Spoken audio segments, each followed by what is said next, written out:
E vamos seguir no nosso estudo, que está em Gálatas. Estamos quase acabando a carta aos Gálatas, né? Estamos na penúltima palavra. No próximo domingo, o pastor estará encerrando esse estudo, mas todas as mensagens estão disponíveis no canal da igreja lá no YouTube. Você pode ouvi-las de novo, se você já ouviu, ou pode ouvir, caso você perdeu uma delas.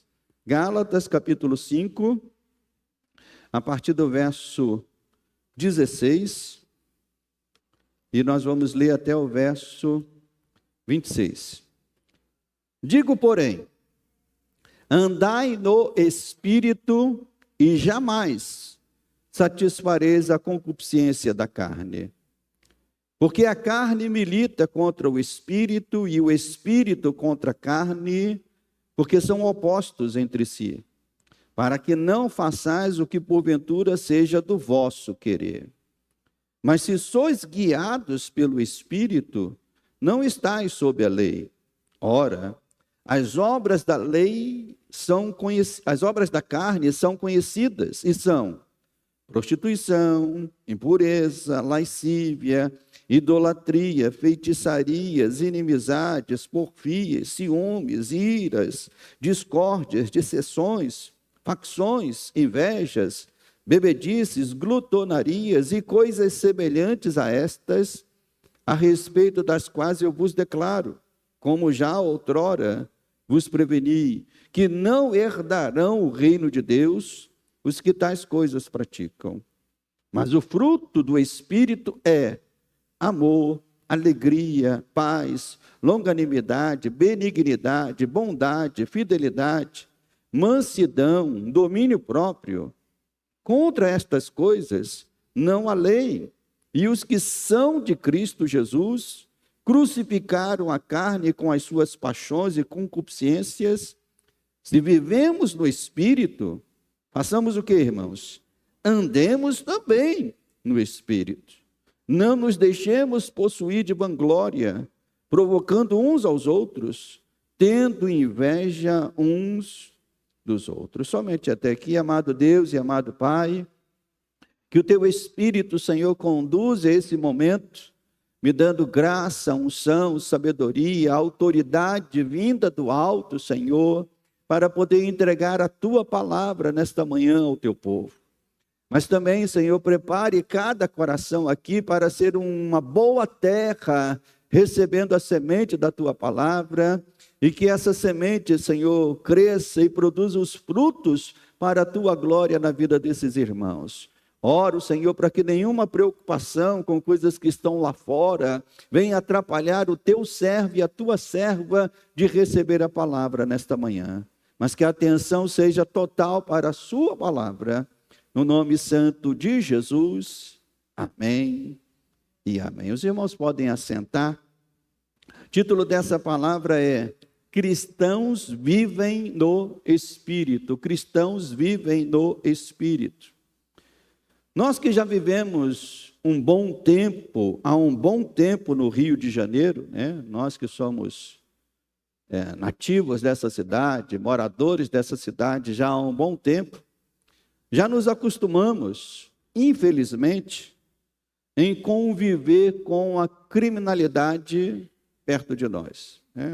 Infelizmente, e às vezes até quando a gente sai do Rio de Janeiro e vai para outros estados ou cidades, as pessoas têm um certo pavor a respeito disso. Eu me lembro, em 2008, trabalhando numa empresa em São Paulo, prestando serviço lá, eu tinha um rapaz que era morador de São Paulo e vivia lá o tempo todo. Ele falava assim: eu tenho um desejo de conhecer o Rio, mas eu morro de medo. Falei a palavra. Eu morro de medo, né? Então, é algo triste que tenhamos já nos acostumado com essa criminalidade perto de nós. Tendo que visitar parentes ou irmãos que moram em comunidades, termos que nos apresentar e dizer para onde nós estamos indo, né? Creio que alguns irmãos já tiveram essa experiência, né? De ir visitar alguém e é uma comunidade, chegando lá, tem que se apresentar, dizer para onde vai. Eu lembro-me de, sendo diácono da igreja da 25 de agosto, no final dos anos 90, e sendo responsável pelos cultos nos lares, eu ia muito na casa dos irmãos, e havia muitos irmãos ali na igreja da 25, que eram irmãos da Vila Operária. Os irmãos conhecem aqui a comunidade da Vila Operária. Então, havia muitos irmãos da Vila Operária que congregavam na igreja do 25. E para chegarmos à casa desses irmãos, nós tínhamos que passar por soldados do crime que estavam lá com as suas armas. Nos anos 90, as armas ainda não eram tão grandes, né? Não eram fuzis ainda, mas eram armas, 38. Né? E a gente tinha que passar por essas pessoas. E algumas delas, né, ao nos ver com a Bíblia, né, ali, algumas delas diziam assim, né, especialmente meninos, né, jovens, dizia: ora por nós, tio. Ora por nós, tio. Né? E dos anos 90 para cá, a coisa só foi piorando.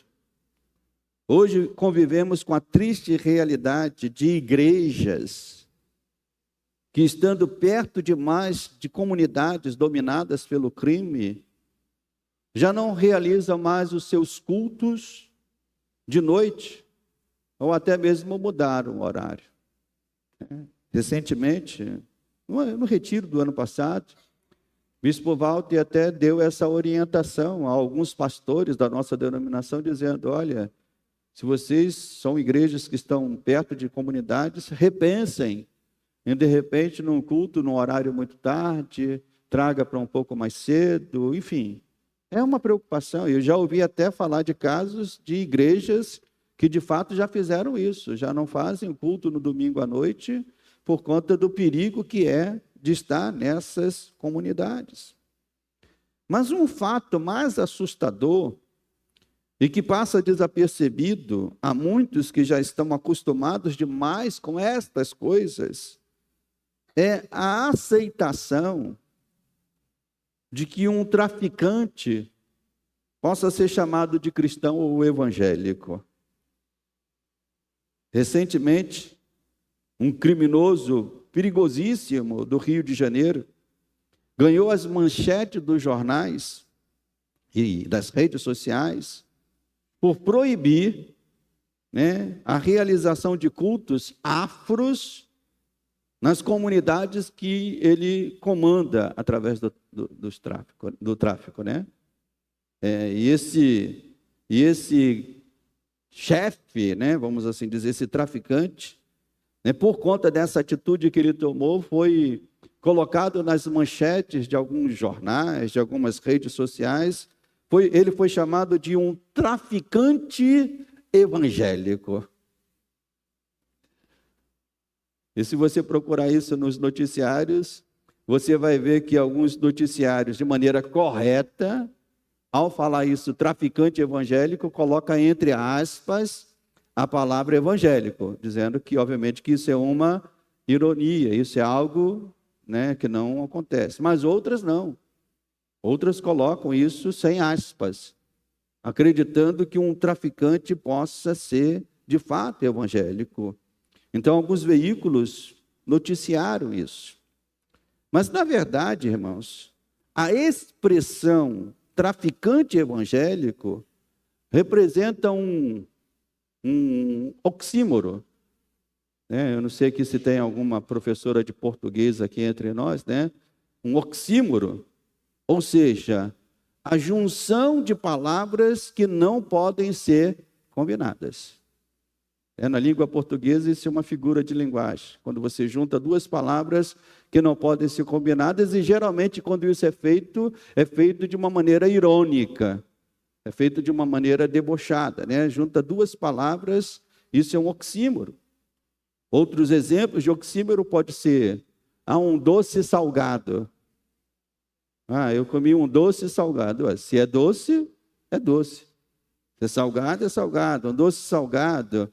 Um frio quente. Esse gelo estava quente. Não, o gelo nunca vai estar quente. Gelo é frio, né? Então, frio, quente, e por aí vai.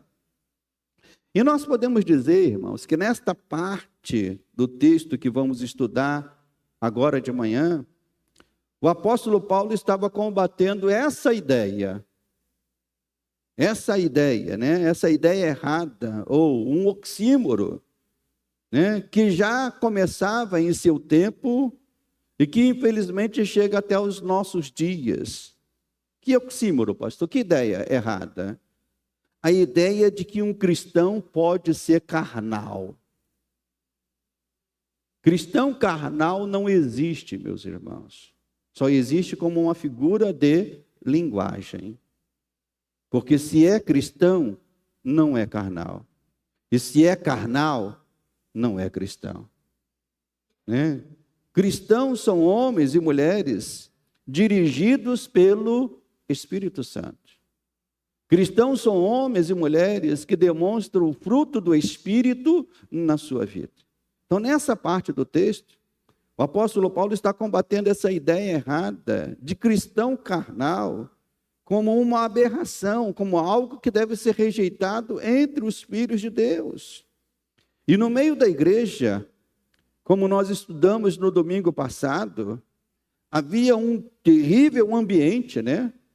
Quem se lembra da mensagem do domingo passado, havia um terrível ambiente que Paulo estava combatendo aqui no finalzinho no verso 15, né? A gente começou no verso 16 hoje, mas na mensagem passada, no verso 15, Paulo mostra o ambiente que estava naquela igreja. Se vós, porém, vos mordeis e devorais uns aos outros, vedes que não sejais mutuamente destruídos. Então, Paulo estava combatendo exatamente isso que estava acontecendo na igreja. E eu me lembro que na semana passada, eu usei até um exemplo, né? Que aqueles irmãos estavam que nem um cachorro maluco. E citei, né, o exemplo de um vizinho, né, da minha mãe, que tinha um cachorro que mordia o próprio rabo, né? E depois essa história gerou alguns risos aqui no final do culto. Um casal veio me procurar, pastor, o pastor falou de cachorro maluco.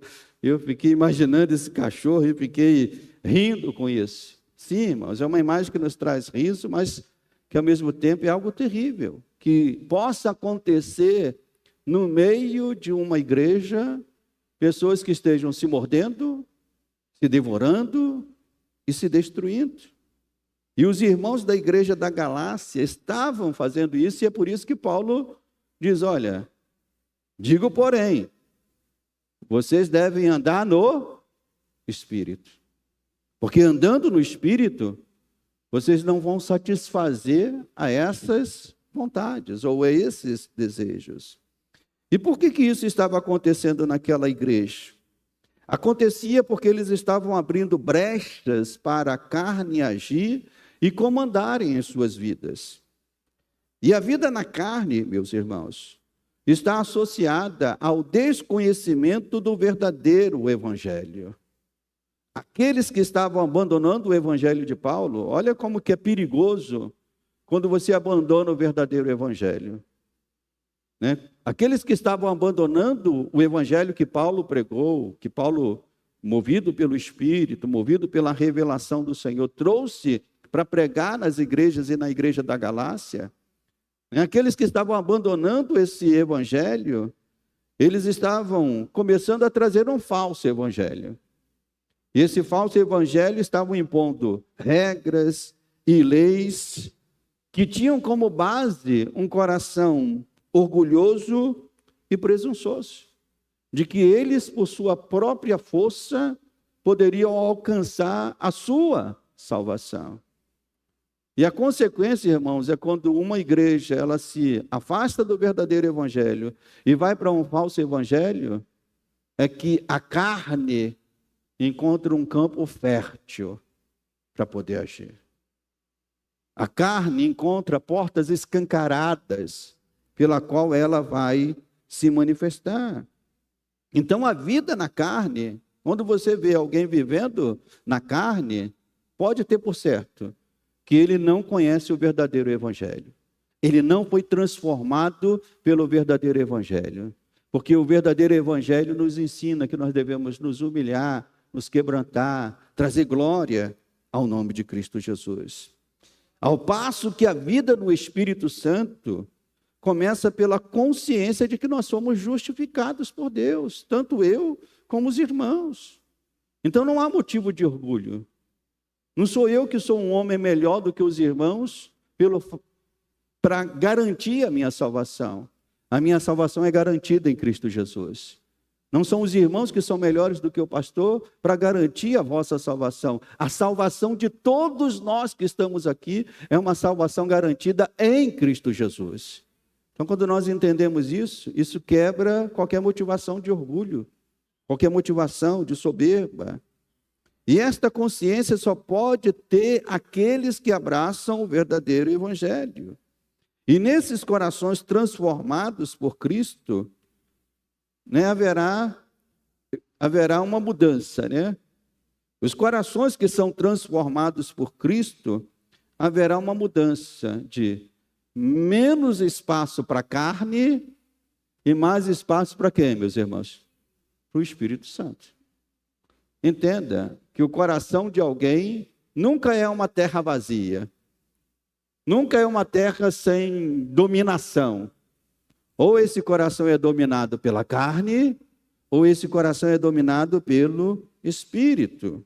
Então acontece essa transformação, haverá menos espaço para a carne e as suas manifestações. Mas devemos entender, irmãos, que isso não é algo absoluto enquanto nós vivermos aqui nesta terra. O texto nos diz que há uma guerra constante dentro de nós. Paulo diz, verso 17, porque a carne milita o quê, meus irmãos? Contra o Espírito, e o Espírito contra a carne, porque são opostos entre si, para que não façais o que porventura seja do vosso querer. Então há uma guerra constante pelo terreno do coração do crente. O teu coração, o meu coração é um terreno, e esse terreno, ele é um terreno, né, que exige uma dominação. E se essa dominação não for pelo Espírito, certamente ela será da carne. De um lado, a carne que antes comandava o nosso coração, tentará de todas as formas voltar ao domínio das nossas vidas. A carne, não pense que você, já tenho 30 anos de convertido, a carne já desistiu de mim. Desistiu nada. Em todo o tempo, a carne quer voltar a dominar o coração da pessoa. E obviamente que quer dominar de uma maneira total, ou quer estabelecer um maior domínio possível. Se não vai dominar de uma maneira total, mas se conseguir, né? Se não conseguir botar os dois pés no domínio do nosso coração, se já botar um, já vai fazer um grande estrago. Então a carne milita porque quer voltar a ter o maior controle possível. Do outro lado, desde que nós nascemos de novo, através do novo nascimento, o Espírito Santo está graciosamente santificando a nossa vida para Ele. Então o Espírito Santo também está trabalhando na nossa vida, dia a dia, com a sua graça, com o seu poder, nos santificando para Ele. E nesta guerra, a carne tem um modo de operar. É o que nós chamamos de um modus operandi. A carne tem um modo de operar, ou seja, ela tem a sua forma de se manifestar, e essa forma de se manifestar é bem conhecida da carne. Ainda que vivamos num tempo, meus irmãos, em que as obras da carne estejam cada vez mais normalizadas em nossa sociedade, no fundo, todos sabem que as obras da carne não são boas. As obras da carne estão sendo normalizadas em nosso tempo. E o texto começa aqui falando delas, verso 19. As obras da carne são conhecidas de todos, de quem é da igreja e até de quem não é da igreja. São conhecidas. E essas obras da carne começam, a lista começa com prostituição, impureza, lascívia, e essas coisas, elas estão sendo normalizadas em nossa sociedade, mas no fundo, todos sabem que elas não são boas. Quem, afinal de contas, quer que a sua filha seja uma prostituta? Ninguém. Não é só crente que não quer. Até mesmo não crentes não querem. Ou que o seu filho seja uma pessoa envolvida em lascívia. Não só os crentes que não querem, as pessoas também não crentes. Ou que a casa, seja tomada por inimizades. Nenhum de nós queremos essas coisas. Mas lembremos que o apóstolo Paulo estava escrevendo essa carta para quem? Para crentes ou não crentes? Para crentes. Ou pelo menos para pessoas que estavam frequentando as igrejas. Pessoas que estavam indo à igreja, pessoas que estavam frequentando as igrejas da Galácia. E, irmãos, é triste pensar que estas manifestações da carne pudessem estar acontecendo ali. É triste pensar que um apóstolo está escrevendo uma carta dizendo, olha, que não haja prostituição, impureza e lascívia, e está escrevendo isso para crentes. É triste pensar, mas entenda, onde o evangelho de Cristo não se torna um instrumento transformador de vidas, ali, mesmo que esse lugar tenha o nome de igreja, brotarão manifestações da carne. Eu vou ler de novo essa frase. Onde o evangelho de Cristo não se torna um instrumento transformador de vidas, ali, mesmo que esse lugar tenha o nome de igreja, brotarão manifestações da carne. E é o que mais vemos acontecer em nossos dias. Mesmo em lugares chamados igreja, as manifestações da carne acontecendo. Cada vez mais, escândalos assolando as igrejas. E escândalos que envolvem essas 4 áreas em que o apóstolo mostra onde a carne tem prazer em se manifestar. Porque Paulo faz aqui uma lista de manifestações da carne, mas essa lista pode ser classificada também por áreas, onde a carne se manifesta. A primeira área envolve pecados da área sexual. E são os 3 primeiros, Prostituição, impureza, lascívia. Uma outra área onde a carne se manifesta, envolve um culto distorcido e um culto corrompido para Deus. E são os pecados de idolatria, feitiçaria. A terceira área são a área dos relacionamentos entre pessoas, onde a carne, eu diria que essa é a área onde a carne deita e rola para se manifestar. E aí o apóstolo Paulo coloca alguns pecados da carne, ou manifestações da carne, e são elas: inimizades, porfias, ciúmes, discórdias, dissensões, Então vamos tratar de cada uma dessas áreas. A primeira área é a área sexual. E está relacionada a esses pecados que aparecem logo no início, Prostituição, impureza e lascívias. Irmãos, me causa terror quando eu ouço falar de abusos, e mais abusos, que aconteceram nos corredores da igreja ao longo de séculos. Quando eu ouço essas notícias, isso me faz tremer de terror, de que isso tenha acontecido nos corredores da igreja. Me causa, me causa também terror saber que pessoas estão carregando as suas Bíblias nos cultos dominicais, mas estão engrossando as estatísticas de pessoas viciadas em pornografia. Isso me causa terror só de imaginar. O número de pessoas viciadas em pornografia cresce a cada ano. E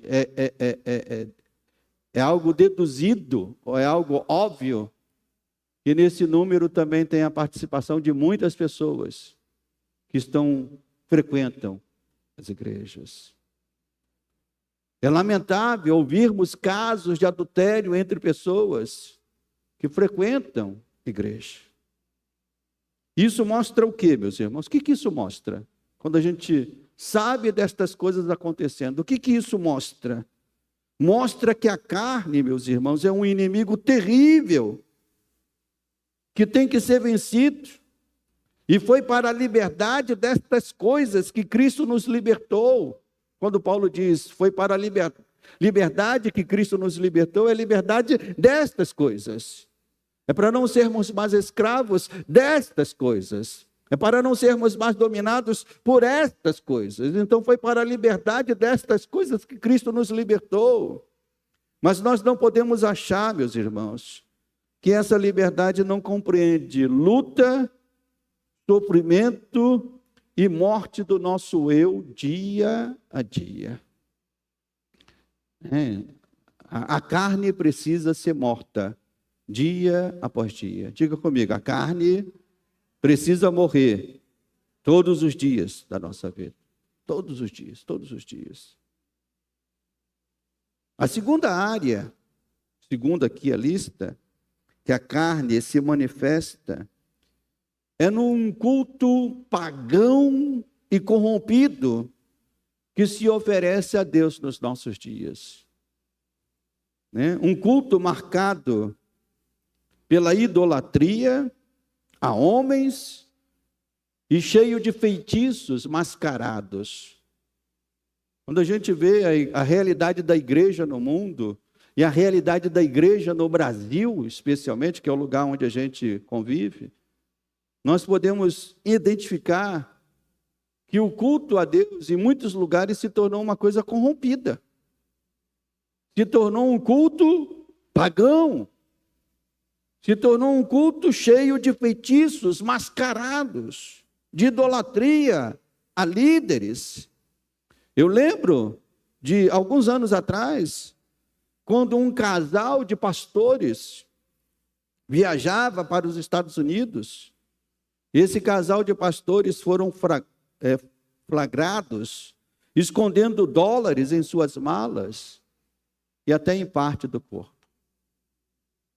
Foi um escândalo nacional. Apareceu nas mídias, nos jornais. E eu me lembro que o que me causou mais espanto, obviamente que isso já me causou tristeza profunda, mas o que me causou mais espanto foi numa reportagem destas, da época, pessoas que diziam que seus líderes eram tudo para eles. E que eles faziam tudo pelos seus líderes. E naquilo ali eu identifiquei uma idolatria. Certamente que para alguns cristãos da igreja da Galácia, os falsos mestres representavam aqueles que eles tinham que ouvir, não mais Paulo. Paulo, como nós falamos lá na primeira mensagem da série, Paulo estava sendo contestado. E nem mesmo sendo visto como um apóstolo. E é por isso que ele começou a carta aos Gálatas de que maneira? Eu, Paulo, apóstolo. O homem que foi chamado por Deus para servir.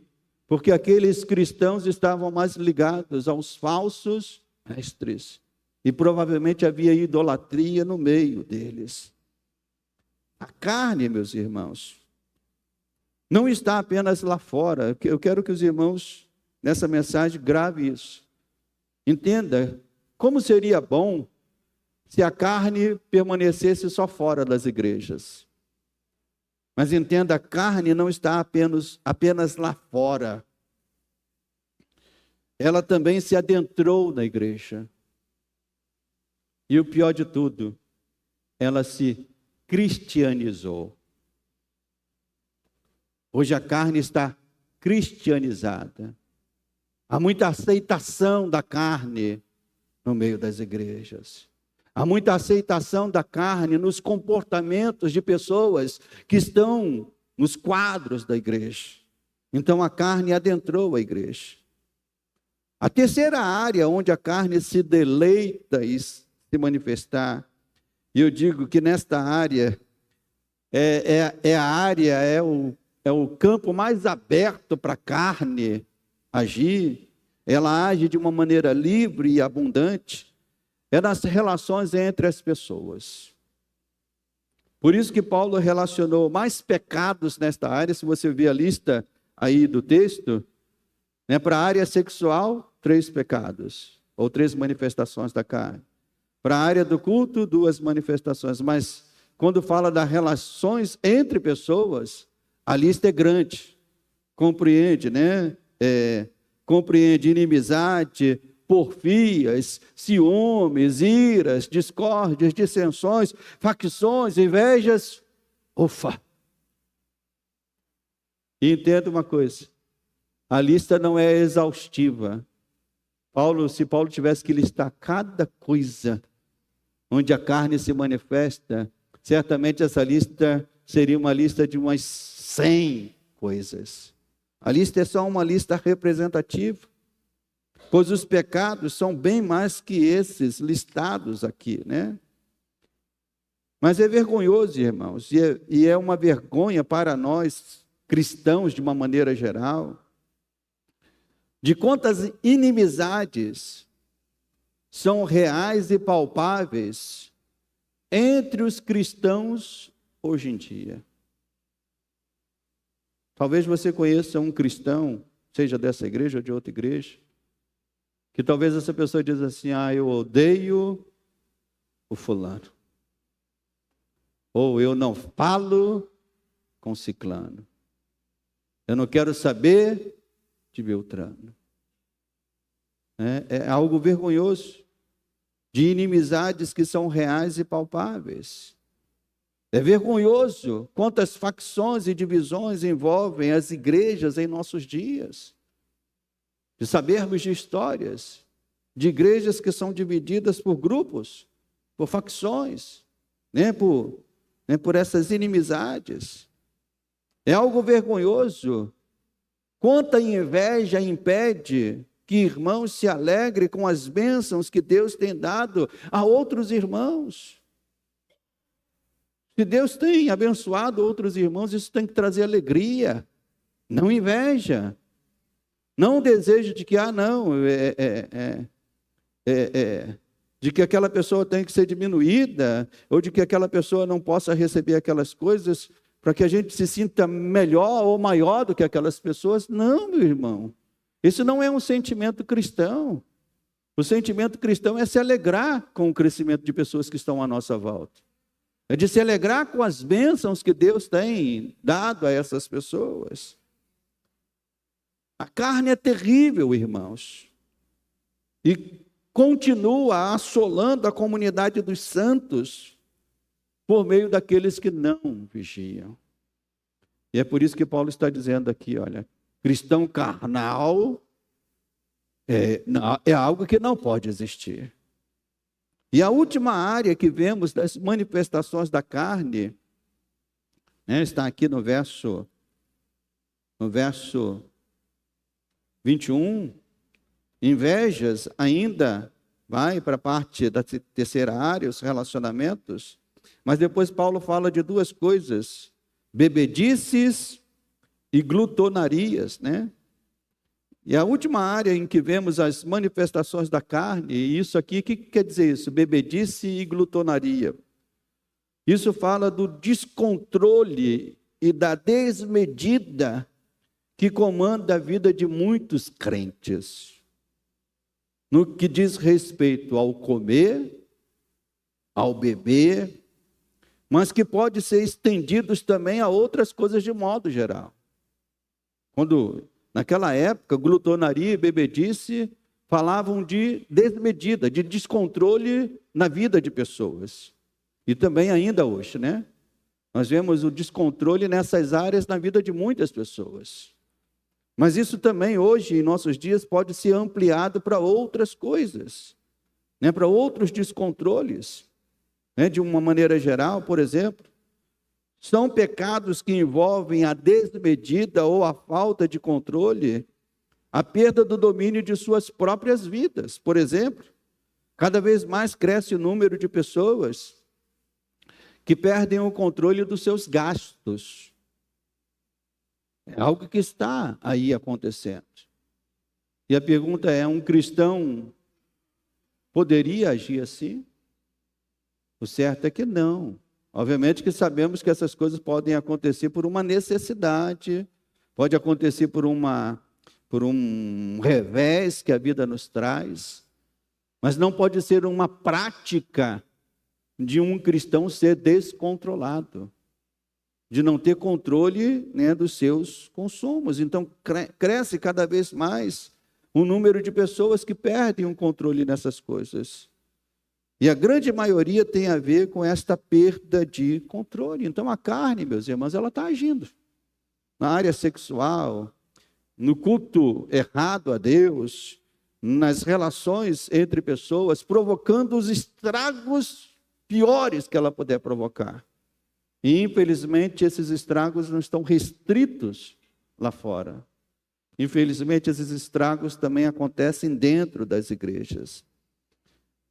Então, esta é a prisão para a qual a carne leva as pessoas.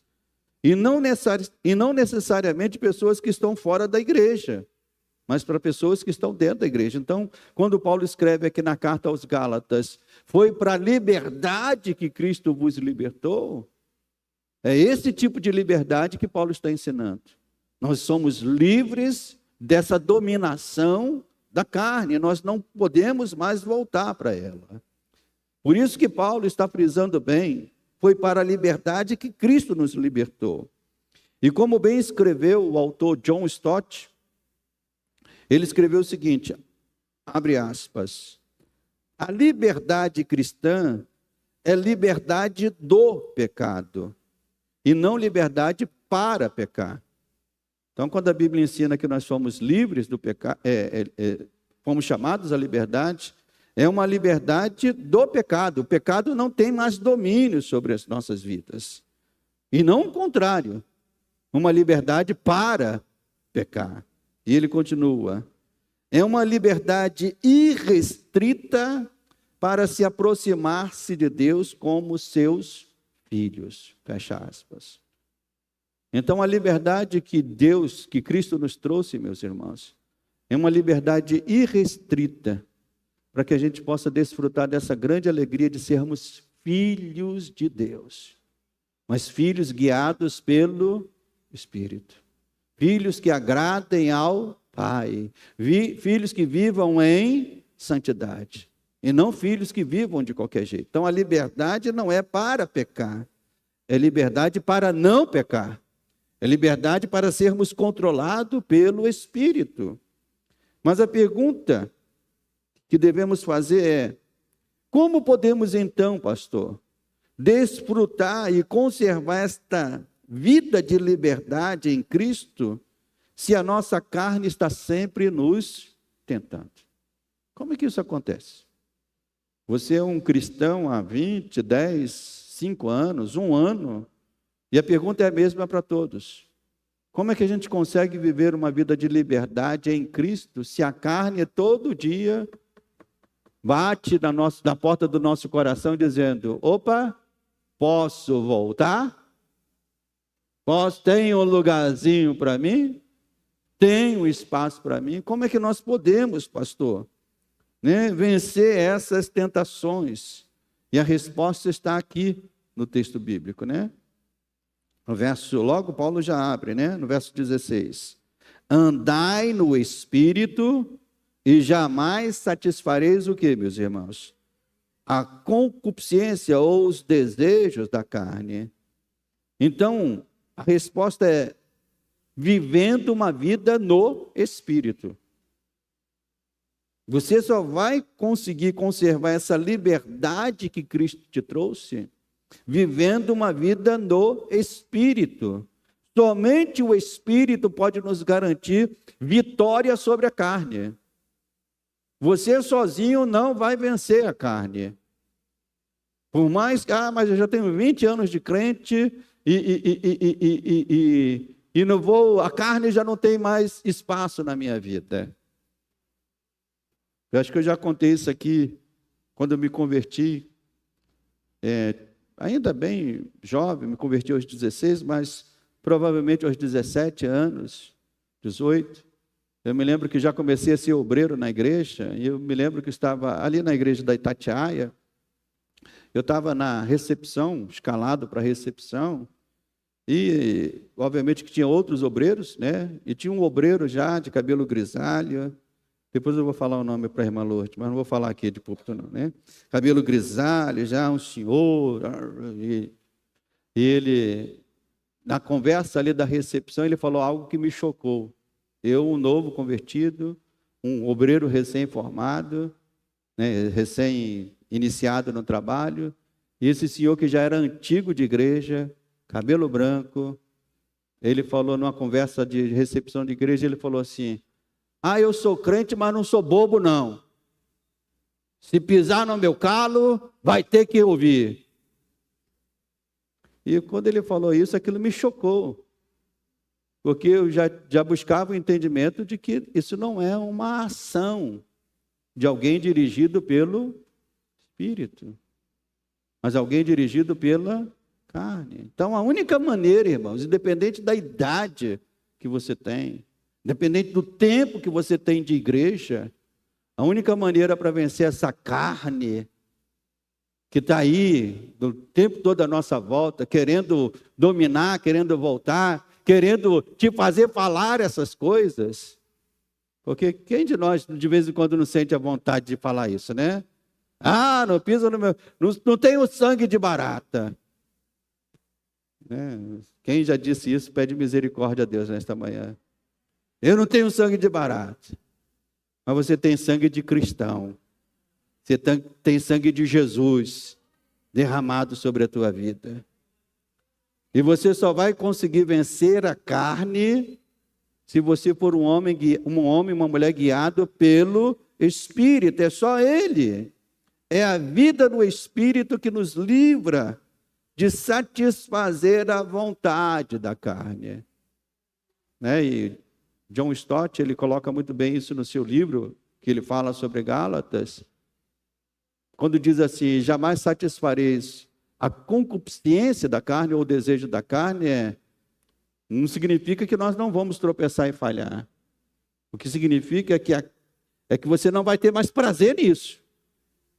Você vai falhar e quando falhar, o Espírito Santo logo vai te trazer de volta, porque você perdeu o prazer nisso.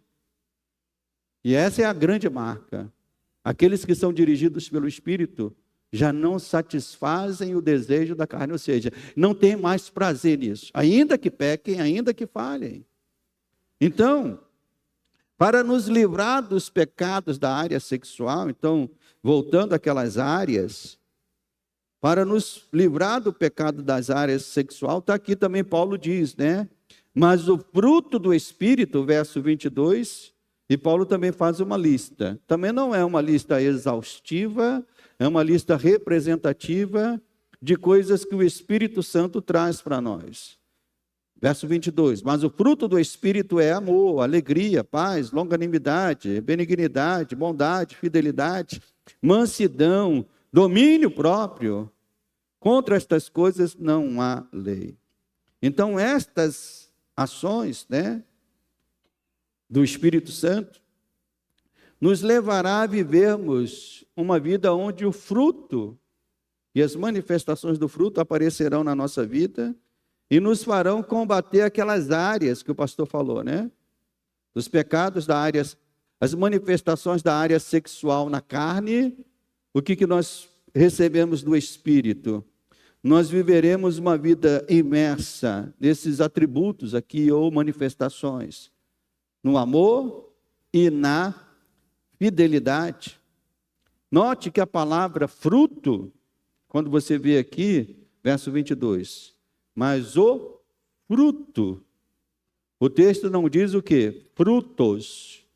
Às vezes a gente erra nessa exegese bíblica, falando, os frutos do Espírito. Não, o fruto é um só.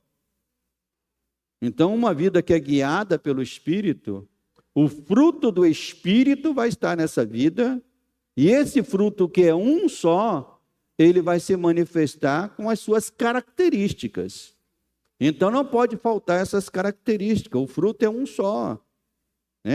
Note que a palavra traz a ideia que toda a lista que está aqui faz parte de um fruto só. Se você tem o Espírito, tudo que está nessa lista tem que se manifestar na tua vida. Porque se você tem o Espírito, você tem o fruto do Espírito na sua vida, e esse fruto vai se manifestar dessa maneira. Por exemplo, quem gosta de manga aqui? Quem gosta de manga? Eu gosto, né? E quando você fala do fruto manga, tem diversas características que estão nesse fruto. A beleza da cor, o prazer do cheiro. Eu, quando vou comprar manga, eu compro pelo cheiro, pela aparência, Mas se eu vou ver se ela está boa, eu pego ela e passo assim um pouquinho no nariz. Se já tiver aquele cheirinho de manga amadurecida, opa, já é um bom sinal. Depois, a maciez da manga, a textura, quando entra na boca, Tem diversos tipos de manga, mas a que eu mais compro lá para casa é a Palmer. Eu acho ela com a textura melhor. Tem uma que tem mais fiapo, tal. Então, a textura da manga, a cor, Então, podemos dizer, irmãos, que no fruto do Espírito é isso, é um fruto só.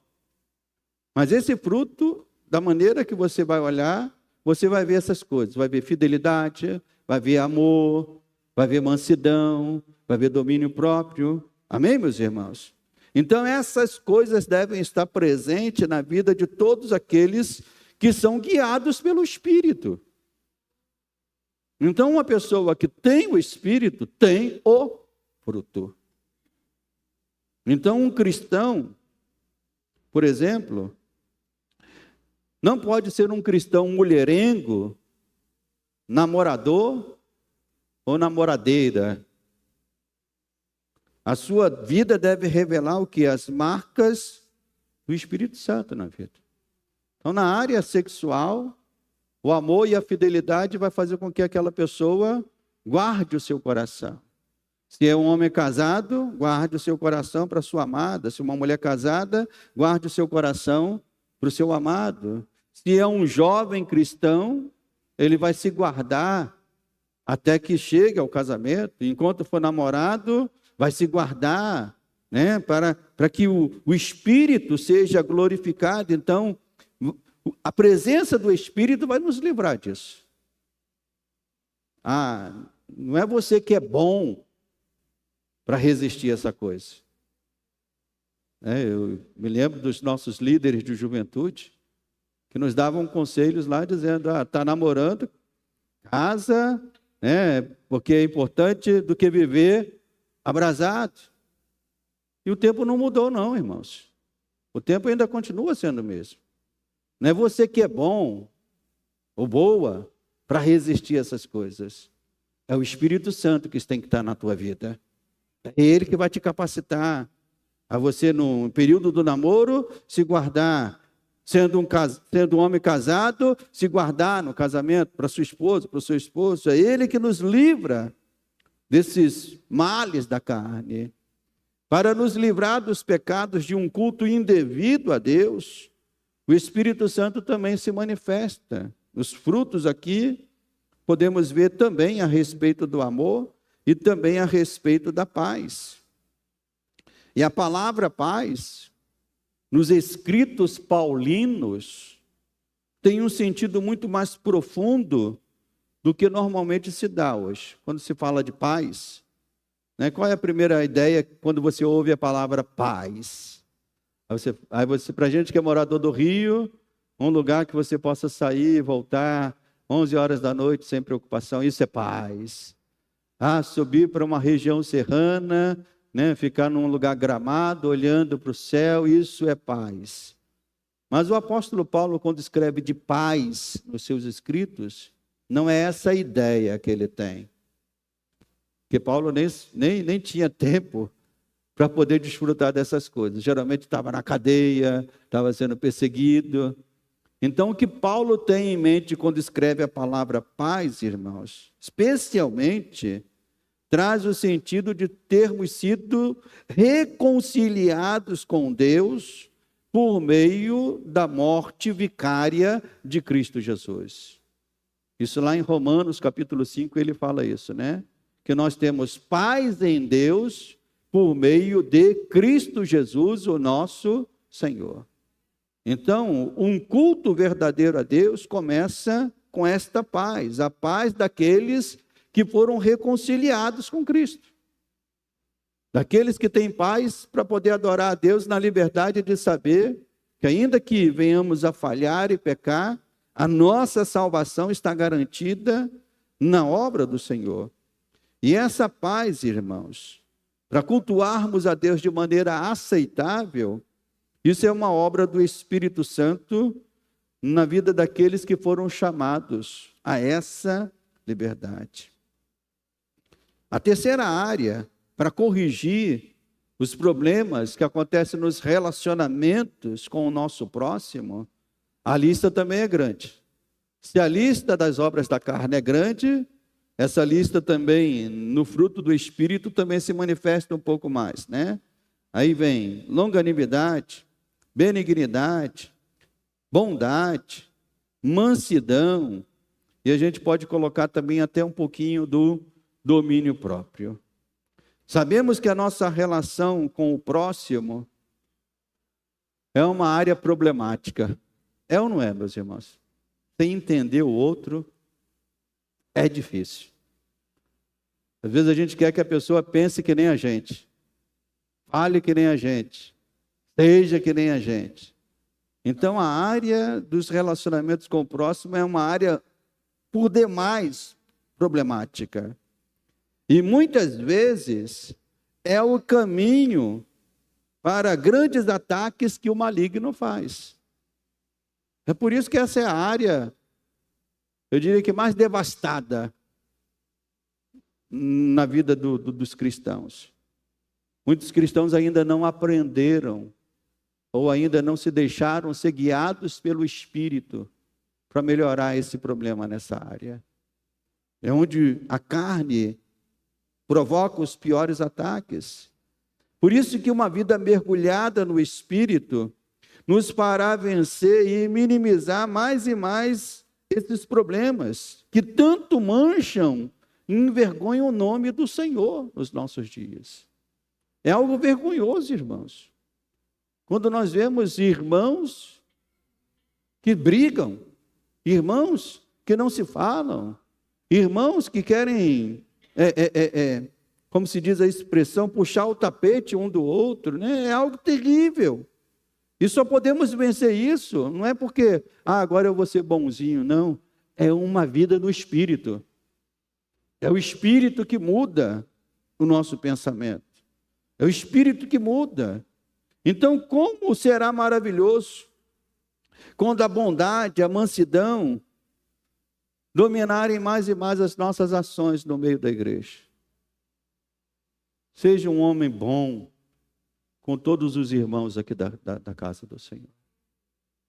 Seja um homem, uma mulher mansa com todos os irmãos e irmãs da igreja. Se você não era um homem tão manso lá fora, uma mulher tão mansa lá fora quando não era crente, não traga isso para a vida cristã. Não, mas eu sempre fui assim. Eu já contei aqui também do púlpito, né? Uma irmã que eu pastoreei por muitos anos, e ela tinha prazer de dizer, eu sou assim mesmo, falo o que vem na telha. E eu brigava com ela.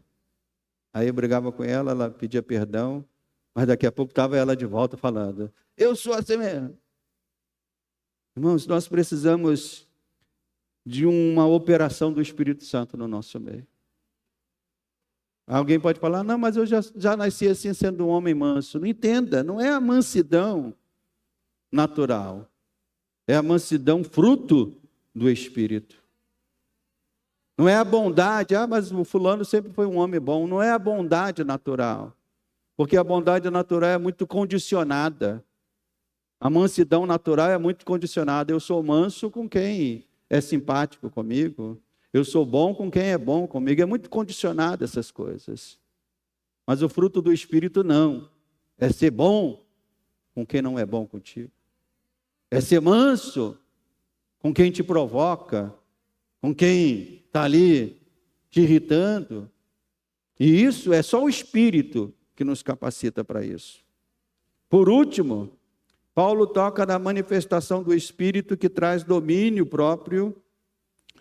E isso serve tanto para o nosso relacionamento com o nosso próximo, também para controlarmos a nós mesmos, não caindo nesses pecados da desmedida, da glutonaria, da bebedice e do consumo descontrolado. Então, irmãos e irmãs, percebem como é urgente que o fruto do Espírito possa ser colhido mais e mais em nossas vidas? Os irmãos percebem isso? Como é urgente que o fruto do Espírito possa ser visto na minha vida, na vida da irmã Liliana, na vida do irmão Antônio, na vida do irmão Carlos, na vida do irmão Lucas. Percebem como o Espírito Santo precisa ser visto nas nossas vidas? O seu fruto? É urgente isso, para que ele possa ser colhido em nossas vidas, em nossas igrejas, em nossos lares. Amém, meus irmãos? Você está disposto a fazer isso? Quem está disposto a fazer isso? Mas entenda que isso só pode acontecer na vida daqueles que são de Cristo. Aqueles que tiveram seus pecados carregados por Cristo na cruz. Nós estamos aqui no capítulo 5 de Gálatas, mas Paulo já escreveu uma série de coisas ao longo da carta, falando sobre em quem essas coisas estarão manifestas. O fruto do Espírito só pode ser manifestado na vida de alguém que é de Cristo. No verso 24 diz, e os que são de Cristo fizeram o quê, meus irmãos? Crucificaram o quê? A carne, com as suas paixões e com as suas concupiscências ou desejos. E mais uma vez aqui é importante a gente contextualizar o texto bíblico. Quando você ouve a palavra crucificar ou crucificação, o que essa palavra traz na sua mente? A primeira ideia que a gente tem é o Cristo crucificado, e talvez uma ideia muito rasa de uma cruz, Mas quando Paulo escreveu essa carta aqui, os leitores sabiam muito bem o que era uma crucificação. Eles estavam acostumados a ver isso no seu dia a dia. Acostumados a ver pessoas crucificadas. Então, quando Paulo diz aqui, os que são de Cristo crucificaram a carne, eles entenderam muito bem. A crucificação tinha algumas características. E mais uma vez, usando aqui, fazendo uso das associações que John Stott faz no estudo dessa carta, a crucificação tinha algumas características, e pelo menos podemos falar rapidamente de 3 delas. A crucificação era algo impiedoso. Era aplicada aos piores inimigos de Roma. Então, crucificar a carne é você dizer, a carne é um inimigo terrível e que precisa ser morta de maneira impiedosa. Um cristão não pode ter piedade pela carne. A crucificação também traz um segundo sentido. É algo doloroso. Não pense que matar a carne será algo fácil. A carne vai gritar todos os dias, querendo voltar, querendo que você tenha piedade dela. E terceiro, a crucificação era algo decisivo. Quando alguém era colocado na cruz, só saía da cruz de que maneira, meus irmãos? Só saía da cruz de que maneira? Morto. Então, crucificar a carne significa que você tem que colocar ela lá e se assegurar que o resultado vai ser a morte dela. Não pode tirar ela de lá. Nenhum cidadão romano tinha autorização de pegar um corpo crucificado. Se as autoridades romanas pendurassem alguém na cruz, nenhum outro podia ir lá. Podia ser a mãe, podia ser o tio, podia ser o avô. Ninguém podia tirar de lá, porque se tirasse, ia morrer também. E só tinha autorização para tirar de lá quando foram pedir para tirar o corpo de Jesus. Qual foi a pergunta que eles fizeram? Ele já está morto? Tá, então pode tirar. Então a crucificação traz essa ideia. E isso só pode acontecer na vida daqueles que foram transformados por Cristo. O evangelho ensinado pelos falsos mestres, a quem Paulo estava combatendo, não promovia esse ensino. O falso evangelho estava dizendo, você vai conseguir vencer pela sua própria carne. E Paulo está gritando e dizendo, não, é o contrário. Se vocês forem para a carne só vai produzir essas coisas que foram listadas por Paulo. Vocês continuarão cheios de vanglórias, continuarão cheios de provocações, continuarão cheios de invejas, como diz aqui no verso 26. Não vos deixemos possuir de vanglória, provocando uns aos outros, tendo inveja do outro. É isso que vai acontecer se a carne continuar reinando. E é por isso que ela precisa ser crucificada. Então a crucificação de Cristo garantiu a nossa salvação. Mas a crucificação da nossa carne vai garantir a nossa santificação. A carne precisa morrer na vida de todos nós. Então se torna urgente, irmãos, que voltemos à vida no Espírito. Se torna urgente que os cristãos sejam conhecidos pelo fruto do Espírito manifesto em suas vidas. E que manifestações acontecem do Espírito? Mais amor, mais fidelidade, mais paz, mais mansidão, mais domínio próprio. Rejeitemos a ideia de que o que importa é ser uma pessoa dentro da igreja. O que importa é que ele está na igreja. Importa que domingo ele pega a Bíblia e vai para a igreja. Rejeitemos esta ideia. Importa que ele está na igreja, ainda que ele seja um mentiroso. O que importa é que ele está na igreja, ainda que, sabe como que é? Ele esteja aí se envolvendo com outras mulheres. Seja um criador de intrigas. Ele é um traficante. Mas que bom que ele proibiu nas favelas o culto, os cultos afros. Não, meu irmão. Isso é algo que, pelo contrário, envergonha o Evangelho. Não há como ser de Deus sem viver uma vida no Espírito. Nós estamos chegando ao final desse estudo. E alguém pode questionar e dizer, pastor, parece que Paulo trata dos problemas da igreja de uma forma muito superficial e espiritualizada.